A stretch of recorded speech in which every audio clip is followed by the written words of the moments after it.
The photograph, the list of accomplishments, all significant, along with the cause of death. The obituary for Madeleine May.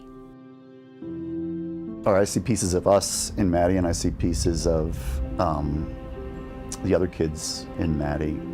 And I think Maddie had the biggest heart in the family. She felt everything deeply, which made her very empathetic and caring, but also was a burden for her. So she was one of those kids that made it look easy to do things really well. Maddie was their firstborn, the caretaker, the perfectionist, the girl who spent half her life fighting an eating disorder. I think it preys on feeling special or feeling like you can be the best at something. Maddie was fiercely competitive. She was driven. And if you look at her transcript, you will see the results of that. There was also this element to her personality that she could do all of this and survive on less fuel than the rest of us. In the summer before her teenage years, her eating changed. Her mom, who is also a psychologist, took her to a therapist who offered a stark warning. And she was so small and innocent and tiny, and she said something like, the only thing that this eating disorder wants for you is to put a headstone on you. Like, that is its purpose.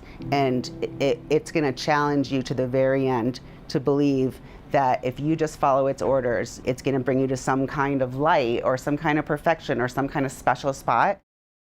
A disease that would creep in and out of Maddie's life year after year. Periods of time with the illness, she would be incredibly functional. Just killing it academically, athletically, socially, while starving herself.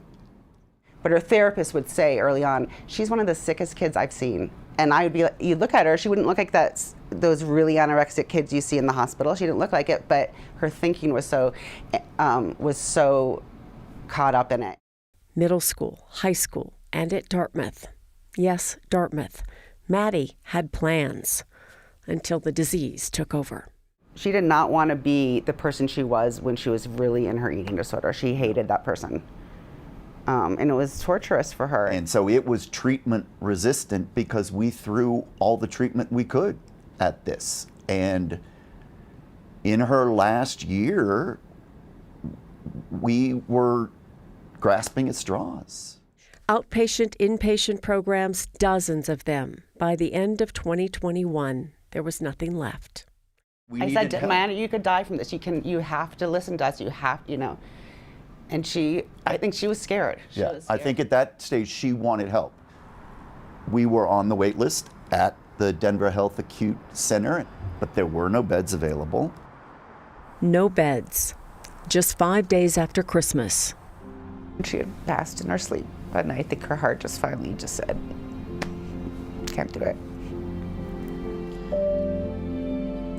Maddie was 23 years old, funny, loving, and brilliant. Brain was one of her greatest assets in addition to her heart, but her brain was also her greatest enemy. Yeah.